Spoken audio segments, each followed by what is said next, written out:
Hey, everybody. Welcome back to Bound by Grace podcast. I'm Amber Hunt, and I have Andrea Kenny here with me. Hey guys. Today, we're talking about protecting your marriage, which is pretty important. A lot of people, especially new spouses, they don't really understand how important it is to have boundaries and what protecting your marriage really looks like. But there's a spiritual aspect, and then there's the boundaries that need to be set between you and your spouse to protect your marriage. So, in a Christian marriage or any marriage, protecting isn't just about guarding against harm, it's about cultivating a sacred space where love, grace, and unity can flourish. So, I have some verses I'd like to share with you that I think have to go along with what we're speaking about. So, Proverbs 24, 3 through 4. By wisdom, a house is built, and through understanding, it is established. So protecting your marriage means building it with wisdom and understanding, not just emotion. And then 1 Corinthians 13, 4 through 7, love is patient, love is kind, it always protects, always trusts, always hopes, always preserves. This passage defines love as a protective force, one that guards the heart and nurtures trust. So there's a few different steps that you can take to protect your union. And some of the spiritual aspects behind it are prioritize your walk with God. So your personal relationship with the Lord is the foundation. When both spouses are rooted in scripture and prayer, they're better equipped to extend grace, patience, forgiveness to each other. You don't ever want to take each other for granted. So you really, really want to pursue one another daily. Keep dating, keep laughing, keep learning each other. Marriage needs maintenance. Just like a garden, it thrives with consistent care. And you always need to remember, as you grow with one another, you're changing. In order to grow together, you have to have that open communication so that way you don't lose one another in the process. I think it becomes very easy to do so and get complacent and just go move along with the worldly things, going to work, coming home. If you have kids, that's a big one where it takes a lot of your time and effort. And you can lose your spouse very easily where they're growing in an opposite direction of you. So coming together, pursuing one another constantly is a very important thing for your marriage. Yeah, absolutely. Complacency is a great word. The marriage when it happens on our wedding day, right? We think that, oh, good, we got married. That was the ultimate goal. And that's not how you create a long-lasting marriage. Complacency has killed more things, especially marriages. The wedding is over, right? And then the marriage begins. It's an everyday active process, and a lot of people have lost that mindset. They do all of this planning and they put all of this effort and money and energy into the wedding, and then forget that it's something you have to continue and you have to create. So yeah, complacency most definitely kills, and we can't allow that. There's no room for that in our marriages. Yeah, I agree. Stay connected to a strong community church. I think this is a pretty big one. It helps your marriage. Being a part of a Christ-centered church provides accountability. It provides encouragement and wise counsel. It also reminds you that your marriage is a part of something bigger, God's design for reflecting his love. Oh, that's good. And then we have set boundaries to guard against temptation. So this includes emotional and physical boundaries with others, especially in the workplace or online. Transparency and accountability are key. And I'm going to jump into more on that a little later. Communication with grace and truth. So speak truth in love. Ephesians 4:15. Be quick to listen, slow to speak, and slow to become angry. James 1:19. Healthy communication is a spiritual discipline. It does not come naturally. We talked about I statements last time and how when you communicate to try and use those I statements, I feel. And that way you're not playing the blame game with your spouse. Yes. Forgive freely and often. Marriage is a union of two imperfect people. Forgiveness isn't optional, it's essential. As Christ forgave us, so we forgive one another. Colossians 3:13. So forgiveness, it doesn't come naturally again. This is one that you have to work on daily. You'll have those things come up in your mind, especially as females, where we think, oh, he did this, that, and the other. When you're in the middle of an argument, it's easy to bring those things back up. But forgiveness is making sure that those things don't come back up. You're moving forward. It's not that you don't think about them, it's that you're not allowing it to become part of an argument or an everyday reoccurring conversation. Right. Keep intimacy sacred. So, emotional, spiritual, and physical intimacy are all a part of God's design. Protecting your marriage means nurturing all three with intentionality and joy. If you ways to set certain mutual boundaries to protect your marriage, so these are going to be more like the boundaries that you set, and you mutually agree on these. So one is establish mutual boundaries with the opposite sex. So agree together that close friendships with the opposite sex are off limits. It's not about a lack of trust. It's about honoring your spouse and creating a safe space for your marriage to thrive. So Andrea and I were talking about this one in particular.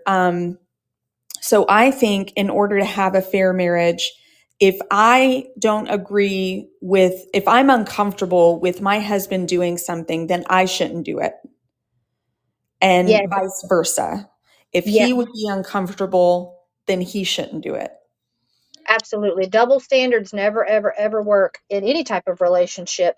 And I think the golden rule applies everywhere in life. Do unto others as you would have them do unto you. But most definitely in marriages, if someone has a double standard, it's not likely to work out very well. No, it's not, because then you're saying that my needs are greater than yours. Your Yeah. opinion doesn't matter. It really puts your spouse down and makes them feel disrespected. Yeah, absolutely. Avoid one on one situations. Whenever possible, don't find yourself alone with someone of the opposite sex. That includes rides, lunch dates, or after hour conversations. It's not about being rigid, it's about guarding your heart and relationship from subtle compromise. So, anytime I've spoken with people that have been in situations where they've cheated, it's always been they're lacking something in their marriage, or they just had an argument in their marriage, and all of a sudden they're getting this outside source of attention that Uh-huh. it's filling that void. You're allowing that attention to fill that void. You're not putting your foot down and saying, this is wrong. I'm not going to allow this in my life. There are seasons in marriage that you go through, no matter how healthy your marriage is, where you feel like you may just be lacking something. And that's why communication is so important. But the most important part is protecting your marriage from outside sources by realizing I don't need someone else to step in this place that my husband or my wife can fill. And I Yes, need to communicate that with my spouse. absolutely. And if we keep in mind, I think we spoke on this the last podcast as well. The enemy, which is our adversary, Satan, he would love nothing more than to destroy the marital union. And that is his ultimate goal when he sees a couple together, especially one that's united under God. It is, I don't like to use the term life's mission because he's in hell, but it is his desire is to destroy that union. And it's, how does sin encapsulate us? It doesn't come at us with horns and fire. It comes at us wrapped as everything we've ever wanted. It's always Oh, yeah. flashy and fun and exciting. That's how he hooks you. That's how he ensnares you into going down the wrong path. So when we entertain those people, or like say for instance, we have an argument with our spouse, and then we go to our coworker who is the opposite sex, and out of our frustration, they're like, "Hey, what's wrong?" And then you open yourself up to getting consolation from that person, and that's destructive behavior, and it's going to lead to nothing but destruction, and it's a breach of confidentiality. No one outside of your husband or your wife needs to know what's going on inside of your marriage. That's the person you're married to. That's the person you need to discuss your woes with. Yeah, absolutely. So that brings us to our number three, which is perception matters. So sometimes it's not about intent, it's about how things appear. If you are Mm. repeatedly seen with the opposite sex, it can spark rumors that may hurt your reputation and worse, damage your spouse's trust. So guard not just your actions, but your witness. Yeah, that's good. Um, I know that I've had coworkers where they've started to be kind of flirtatious, a little more friendly with the opposite sex, and they have someone waiting at home for them. And I just think to myself, like, they have crushes on one another. Like, as a human, I can't help but think those things when I see the opposite sex start to interact the way they are. Um, if they give more attention than they do to their other coworkers, if they go on lunch dates or things like that, like, I think to myself, in my sinful nature, something's going on there. Right. Like, even if it's Absolutely. not physical, something emotional is going on there. Yeah, for sure. I want to give one quick example. So my husband does a lot of online sales and trades and whatnot, and he has to meet up with people. And there was this one incident several months back where he met up.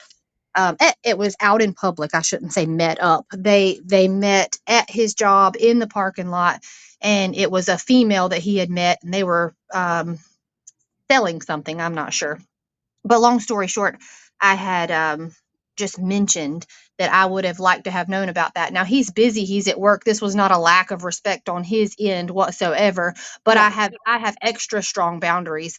And so when I found out about it later on that evening because he shared it openly, I was like, with open communication, I said I really would have liked to have known that prior to, not because I don't trust you at all, but because what if one of my friends were riding by and they make a phone call to me, hey, so and so is out there in the parking lot with your husband. I would have liked to have had that heads up. You know what I mean? Oh, yeah, And absolutely. he completely understood where I was coming from. And like I said, it was not a lack of trust at all, but it's just because of other people's perspectives. And I kind of want to be let in ahead of time, like, hey, I'm meeting so and so, and be like, great. That way, if someone ever does come to me, I can say, oh yeah, I know you're not telling me something. You're not trying to start drama. I already know what my husband's doing. He keeps up with me and tells me out of respect for me. Yeah, and we even have it where, out of respect for one another and out of the perception that we communicate with each other, like if we have something selling at the house that's from Facebook and I'm not home and it's a female coming to pick up, like, one of our neighbors might see the female pull up and they might mention it to me later. If I already knew about that encounter, I'm not thinking anything other than I know what was going on. But if I Absolutely. didn't know about that encounter, I would be thinking, who the hell is this female coming into my house? What is Right. going on? Like, I'm going to instantly go to a dark place. Absolutely. And with that stated, though, we always need to be on a united front with our spouse. So if someone were to call, let's just say in the instance with my husband, if someone were to call and say, hey, I saw him with a female at work, to the person that's telling me that information, I'm not going to make a big deal out of it. I'm not going to be like, oh my gosh, he's cheating on me. I'm going to be like, oh, okay, that's fine. Thank you for telling me. Or I might even say, yeah, I already know. Thank you. And then I'll go and ask him behind their back. But Sure. but I Yeah, yeah, but I'm not going to down him or make it seem like he's doing something he shouldn't be doing in front of this person. right. Does that make sense? Like I would still uplift my husband and support him and not go immediately. It might happen in my brain, that knee jerk reaction to think, oh my gosh, what is he doing? But that's not going to come out of my mouth to the person that's sharing that information with me. They're not going to know anything different. Yeah, absolutely. That's, I think, where comes perception matters as well. Because if you have that little earwig that happens, if you had that knee jerk reaction and your response was, like me, who the hell's that in my house? I'm going to find out. Thank you for letting me know. They're Right. going to be thinking, oh, something's going on there. They're going to go to their spouse or maybe another neighbor and start talking and rumors spreading. And then it seems like our house isn't Right. as secure as it looks. Yeah, absolutely. So yeah, perception absolutely matters. Another one is be clear from the start. So whether it's a new coworker, friend group, or confidant, don't leave room for blurred lines. Be Mm, upfront about your boundaries and honest about what protects your marriage. So if I'm speaking with a coworker at work, it it comes naturally. It's not something I purposely do, but I talk about my spouse a lot at work. that's good. Like that shows that I am in my marriage. I love my husband, and that's the center of my life besides Christ. Um, like I make sure that everyone knows how much I respect him. I never talk badly about him ever. That was a big thing in my first marriage that I unfortunately had to experience, where negative comments were made about me to coworkers and things like that from my spouse. Mm, And it really makes you look bad, but it's so disrespectful to the mhm, person you're trying to spend the rest of your life with. Like, why would you want to disrespect them and make them look like they're mm. not a good spouse? Yep, and it humiliating as well. It's very humiliating. Yeah, And it and also it's looks bad on you. Like people don't yeah, realize, they think that talking bad about their spouse may look good on them. Like they think that it makes them look like the right. good spouse. And in reality, you look like a terrible person. Yeah, and it's opening the door for someone to slide in there, someone that may have been having their eyes on you. You know, you're Oh, opening that door. absolutely. Oh, well, let me hear about it. What's going on? Yeah. And it oh yeah, yeah, it spirals out of control pretty rapidly if Yeah. we don't have those strong boundaries in place. People do, and I'm so glad that you uplift your husband like that. That does put um an invisible boundary in place that people can't see, but they know, hey, this woman really admires her husband. I don't have a chance with her. Look how she's lifting him up and talking about him. Exactly. And I make Yeah. sure, like, because I love my husband, no one is going to ruin my union. Like, there's no Amen. chance. Seek wise counsel, not a cheerleader. So Yes. it's okay to look for outside advice. Scripture encourages seeking wisdom, but choose people who are spiritually grounded and emotionally mature. Avoid venting to those who only take your side. The wrong input can fuel resentment. The right voice can lead you back to love. So I used to be very big on, in my first marriage, no one's going to know about us. I'm not going to share it with my family. I'm not going to share it with anyone. And I still think that that is admirable, but there marriage doesn't come with a playbook. Just like children don't come with a playbook. You don't know until you come upon something that it is possible, but also how to navigate it. And sometimes you need that wise counsel. And your spouse, you may not want to bring it to your spouse because you don't know how to navigate it properly and you don't want to build something up that is small. So you want that wise counsel. I have found that my mom is wise counsel because she has been through a 20 some year marriage. They've been through their ups and downs. They've stayed together. I admire their marriage. She has lots of wisdom, but also she is so non-biased. Like if Right. I tell them something, or even my dad, I've said things to my dad before just because it's talking about my husband and he's a man. So I thought it was sort of a good way of getting the man's perspective. Right. Girl, my dad has called me out before and been like, why are you overreacting? Why Mm, are you being so dramatic? Like, wise counsel that will call you on your stuff yes. and then put things in perspective to bring you back to loving your spouse and going with grace to deal with the situation is what you need. Yeah, absolutely. And I think that goes back to the core of why we even started this and the vision that you've seen with this. When we hang around bad fruit, bad Yeah, character corrupts good character, right? So when you go to someone who's newly divorced or a bitter divorced person, whether it be male or female, you're going to get a completely different view on marriage and advice that's not healthy for your marriage. And then when you go to someone who's been through it and they are unbiased, like you said, but they're going to give you um, sound advice, even in your frustration, they're still going to give you an outside picture and not just a what you want to hear. That's a true friend. That's a true family member. That is wise counsel, like you're saying. Yeah, and it proves that they're for your marriage, they're for your union. They want to uplift you and your spouse. They're not just looking to be your cheerleader and fuel your flames, but they're looking for you to stay in this marriage. They want to see it successful. You want someone who wants to be there for your union, not Absolutely. just for you. Yeah, absolutely. And it makes it where when you do go to somebody that's going to fuel the flame and just be your cheerleader, it feels good in the moment, but it makes you resent your spouse so much quicker because they'll put these little things in your ear saying, yeah, he shouldn't have done that. And then you're like, you're absolutely right. He shouldn't have done that.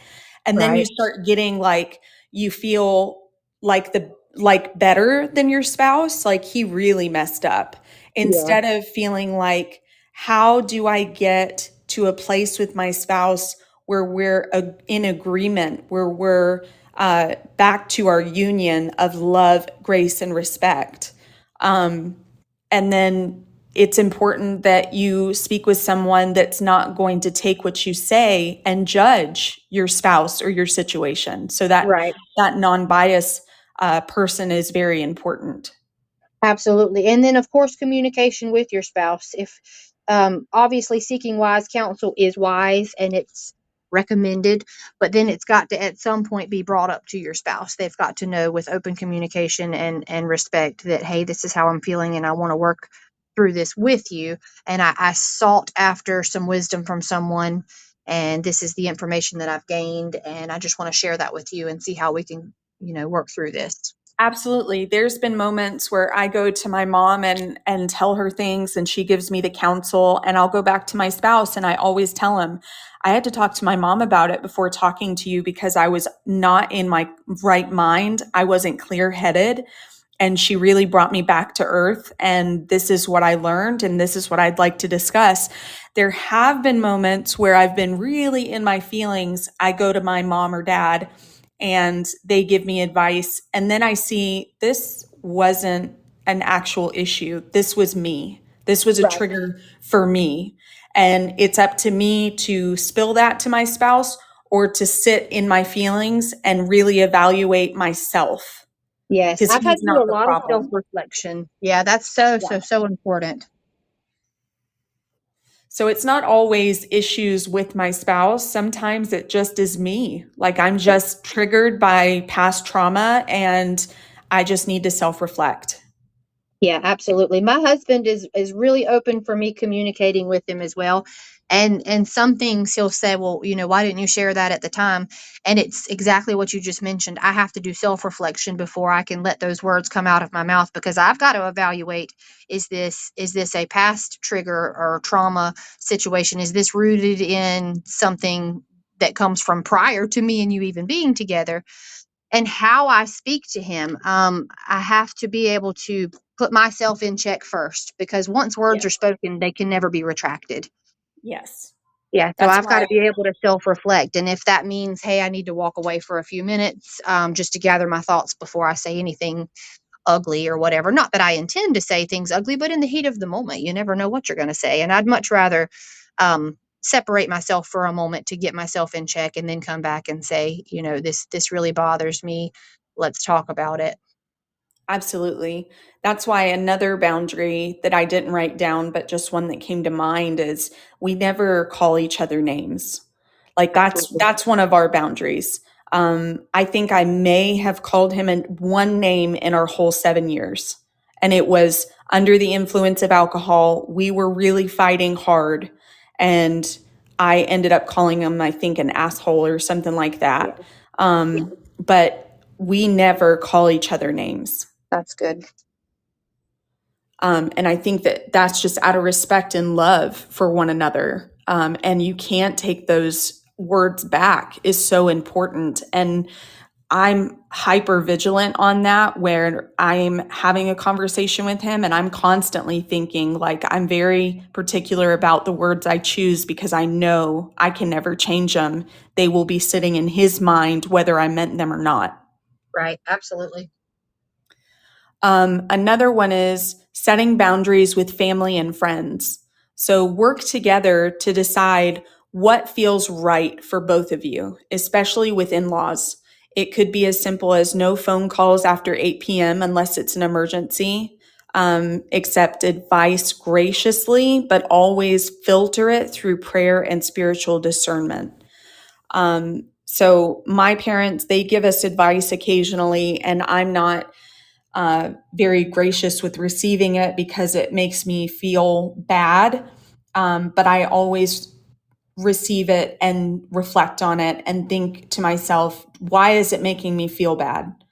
Um, and then they have certain things like if I set a boundary with my kids, like please don't give them candy or don't allow them to have too much playtime on their games, my parents respect that and they stick with it. I don't have that relationship where I tell them something and they go against it. Like if it has to do with my kids, my parents are very respectful, and we set that in place from the beginning. But I think they had issues with their in-laws, and that's why they're so gracious with us because they know how it felt to have someone disrespect what you had to say about your own children. Right. For sure. So I really, really appreciate my parents in that aspect as well. That's good. I'm glad you have that support system and they understand where y'all stand. Yeah. Never tolerate disrespect towards your spouse. So if someone speaks negatively about your spouse, shut it down. Um, Immediate. Shut it down lovingly if you can, but firmly. It Mhm. shows honor, sets a clear standard, and protects your union from outside influences. Absolutely. And it shows that you are a united front and that you hold this person, your spouse, on a pedestal, which is where they should be. It is God first, and then your spouse, and Yeah. then yourself, and then your children. But yeah, it shows the outside world that this is an untouchable union. If you have an issue with my spouse, you either need to take it to him directly or we can all discuss it together, but you don't have a right to come to me to discuss my spouse. No. Absolutely not. That comes to be a united front always. So, whether Mhm. you're parenting in a blended family or not, unity in front of your children is non negotiable. So, never undermine your spouse's decisions in front of your kids. Even Amen. if you don't agree with them in the moment, take the conversation behind closed doors. I do think that healthy disagreements can be beneficial when handled with respect. Letting your children witness how you work through conflict can actually teach them what's real godly marriage, what that looks like. But conversations specifically about parenting decisions should be had in private. avoid Absolutely. Avoid the blame game. Share your perspective with honesty and your reasons with love, and give your spouse the same space to do so. When disagreements happen in front of the children, they naturally start to look for who has the final say, and that can create imbalance and lead to favoritism or manipulation. Standing united sends a powerful message. No matter who answers, mom or dad, the response will be the same. And this consistency teaches respect for both of you, not just one over the other. Absolutely. That's very well worded. We do that here. If some one of our children comes and asks me for something, instead of me saying, "Yeah, that's fine with me, but go ask your dad to be sure," then if dad says no, then he looks like the quote unquote bad guy, right? But I say usually him and I both, if we're in separate areas, we'll say, "Well, let me discuss it with him, and I'll let you know," or he'll say, "Let me discuss it with her, and we'll let you know." And then that way they do know that if dad says no or mom says no, that's the final answer. There is no, gosh, now dad's being mean because he won't let me do this. Yeah. We Now, discussed it first and together. I don't know if this is the right thing. I could be wrong in this, but we're a blended family and we do have some issues where, yes, we're a united front, but my kids come to me constantly instead of their dad. Mhm. And so I have started making it where if it's a small thing like, can I play my game? I'm like, I don't know, maybe ask your dad. And Right, that right. makes it where they have to go get an answer from him and they'll respect that answer. So I don't know if that's the right or wrong thing, but I've started to do that a little bit more often just because he doesn't get sought after that often. It's always me.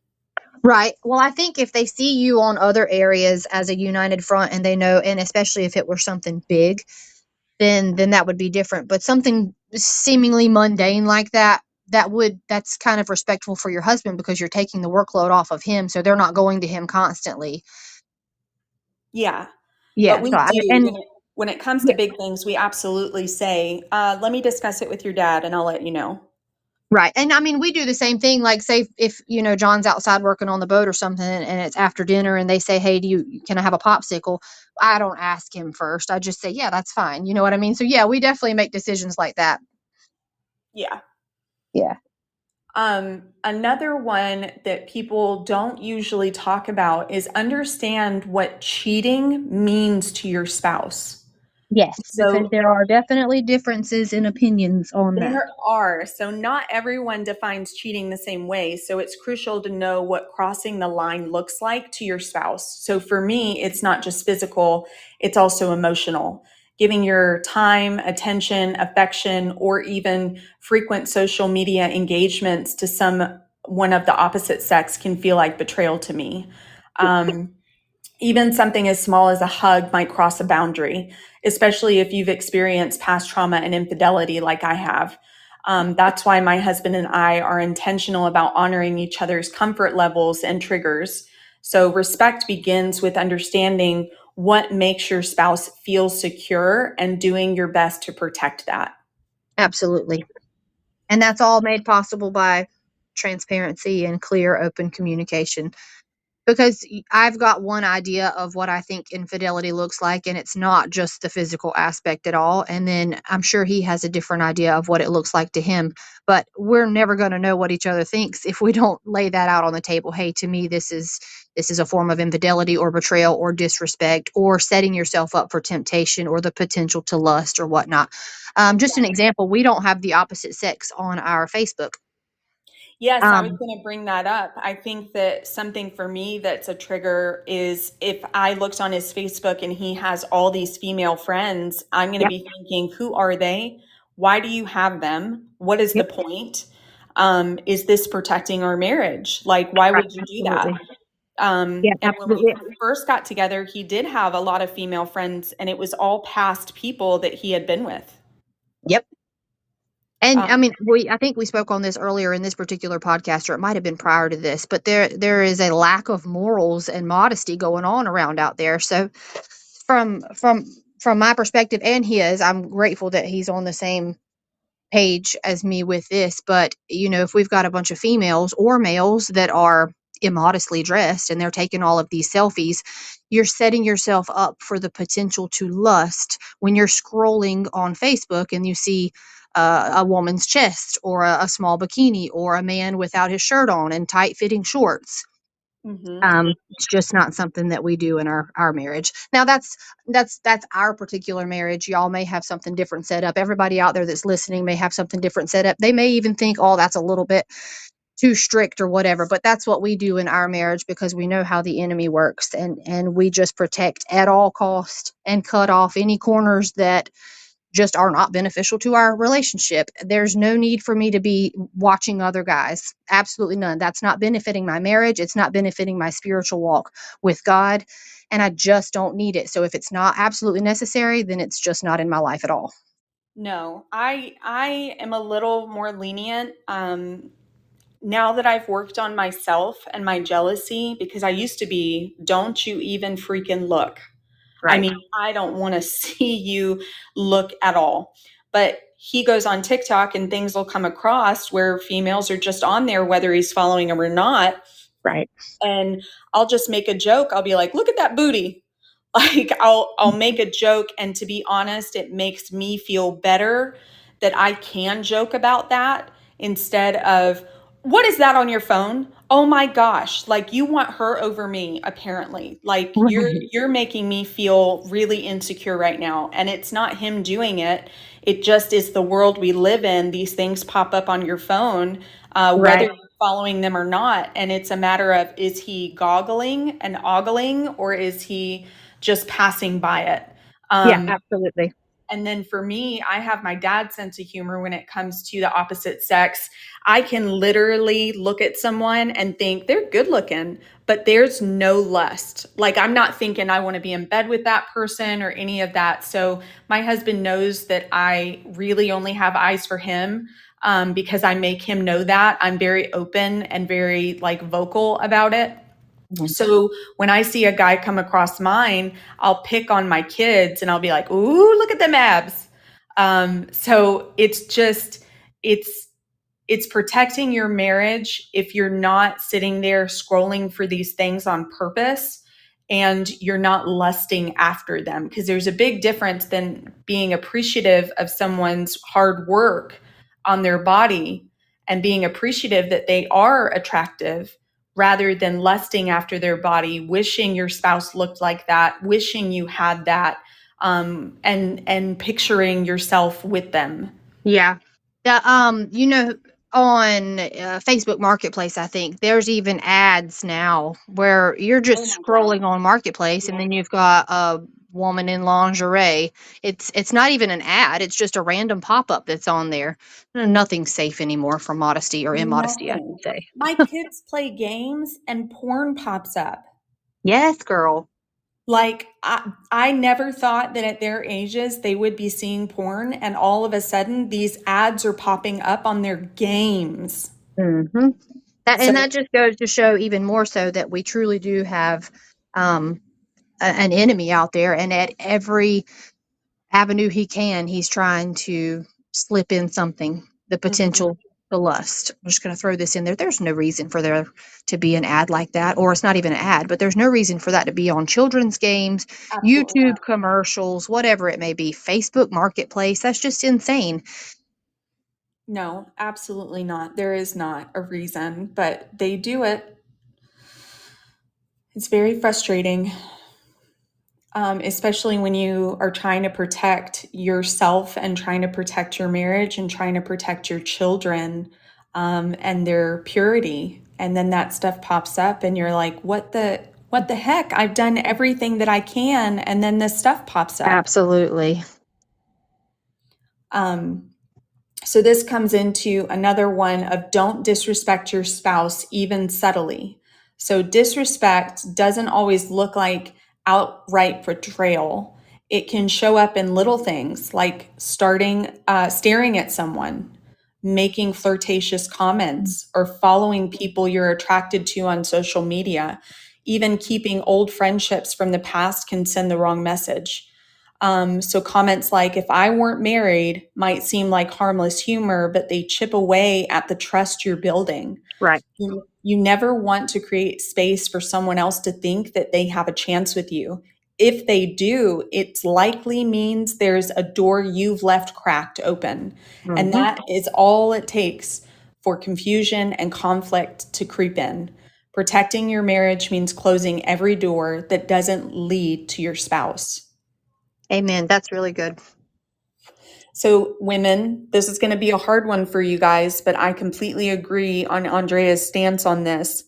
The way you dress does invite plenty of other people to start looking at you and start ogling you and start thinking about you in ways they shouldn't, and start thinking that they have a chance with you. Because if you were in a committed relationship, why would you dress like that? Yeah, that's a topic that my husband and I just had the other day.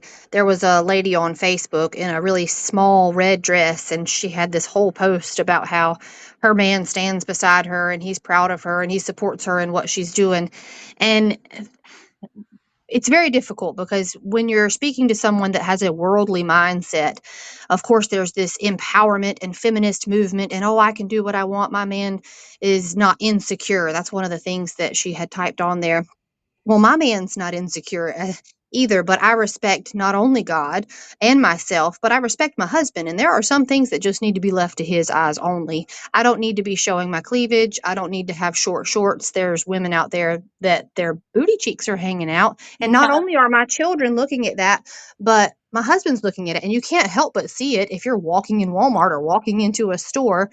Some things are just left for your husband and your wife in the sanctity of your bedroom. And yeah, you're inviting unwanted attention, or maybe it's wanted, and then you got to get to the root of why do you desire to be wanted by other people? Is your spouse not enough? that's exactly right. And that's being real with yourself, because some Yeah. women do think to themselves, oh, it's just because I'm confident.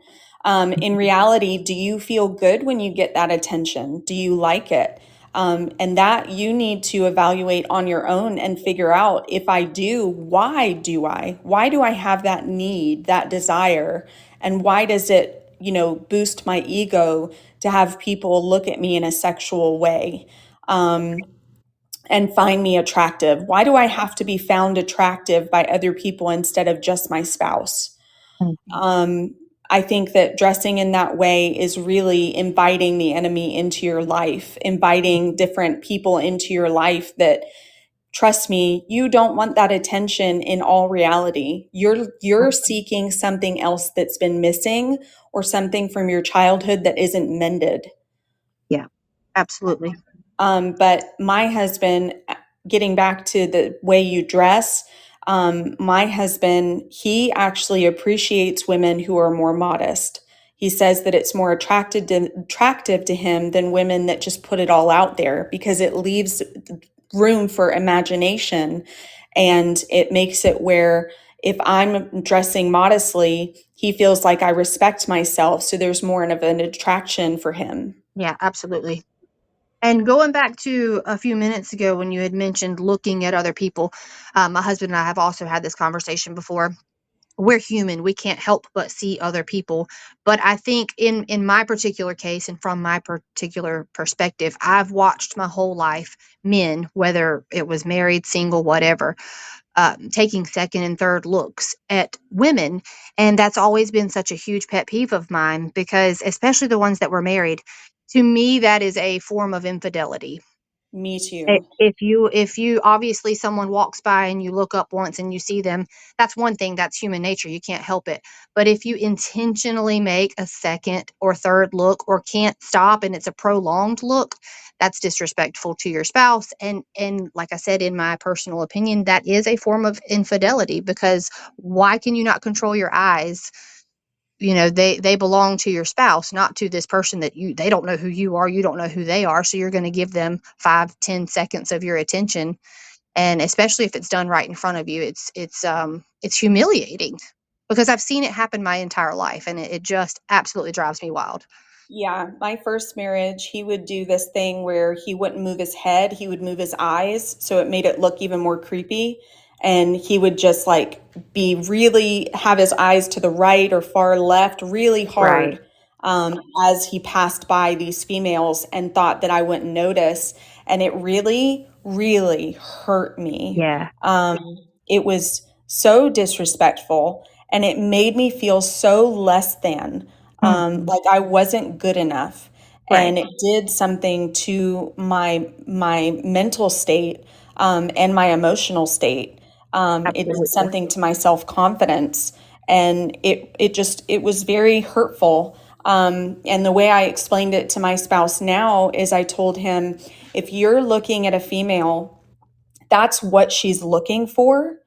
If you're giving her that, you're giving her something that you should be giving me. Right. Um, you're giving her an ego boost. You're making her feel really good about herself. Why are you doing that for another female when that's your job to do to me? Absolutely. And they notice it too, I promise you, because I noticed it my whole life, and I was Oh, always like, girl, man, yeah. that poor wife, because if she only knew what her husband was out here doing, he can't control his eyes. It's very sad. Yeah, same, same. Yeah. And I it's remember standing in a Target, uh, at a checkout at Target, and this man was looking at me when I was a single mom, and wouldn't stop looking at me and started smirking. And his wife had no clue. It breaks my heart. And it just hurt me so much. I wanted to grab her and tell her, like, Yeah. hey, your husband is ogling me. Like, he's literally looking me up and down and trying to get my attention.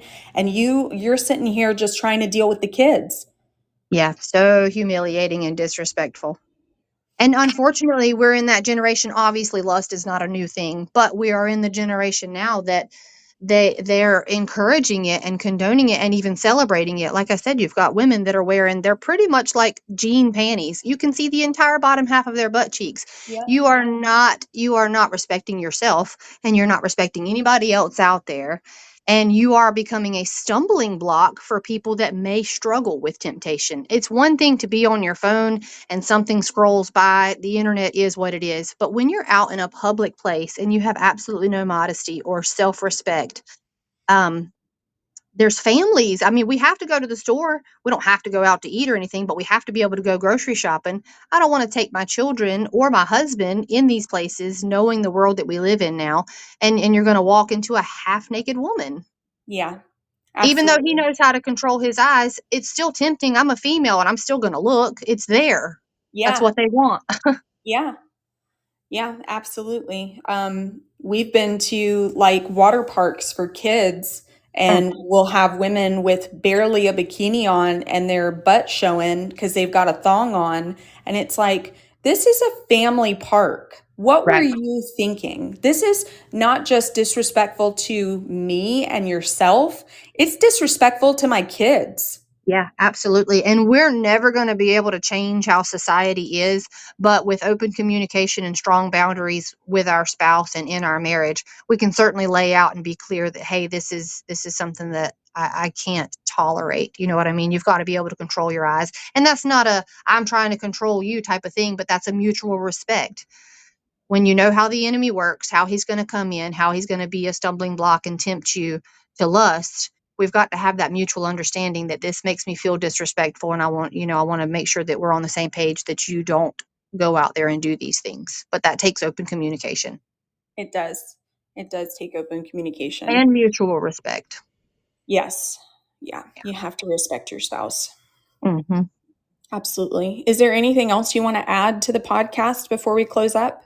I think I'm good on that. That was great information that you shared. I appreciate it. Yeah, absolutely. I'm not sure what subjects we're going to do next, but we'll kind of brainstorm and figure out where we're going to go from here. It might be the love languages. We may have a guest. I'm speaking with a psychiatrist or a therapist who is considering being a guest on the podcast, and another one that's a trauma therapist. And I thought that she could do a podcast episode on handling trauma triggers in the marriage. And I That thought would be that would be great. a good episode. Yeah. Yeah, absolutely. And I think there's a lot of traumas out there that people have, there's that word again, have become complacent with, and they don't realize that it's something that really needs to be addressed, and it's probably taking a toll in their marriages. And if we can get to the root of that, then healing can begin and growth can begin, and their marriage can flourish if you can get those triggers and traumas under control. Yeah, because you're sort of making it harder on your spouse if you don't get those under control. And it's Yeah, something that more than likely your spouse isn't the one that created that trauma. right, And you're making them have to deal with it and making them feel like, um, you know, they're the ones that are the cause of it. And that's not the truth. right. So, okay. Well, I really appreciate you being on, and I thought this was a really good episode for everyone. If anyone wants to reach out and possibly be a guest, or you have any questions and need advice, please reach out to boundbygracepodcast@gmail.com. We also have a website where you can stream on different avenues or different podcast areas, and it's boundbygracepodcast.com. There's also workbooks out there that we've created. One is called Loving in Your Feminine, the other is Loving in Your Masculine. And then we have a 30-day marriage challenge by us that I'd really like for you guys to check out. And that's on our website as well. So it's boundbygracepodcast.com. And then we have the Facebook group. If you guys want to join, that one's just go to Facebook group and search Bound by Grace podcast. All right. I hope you guys have a wonderful day, and thank you again to our listeners. Thank you, Amber. Bye, guys. Bye.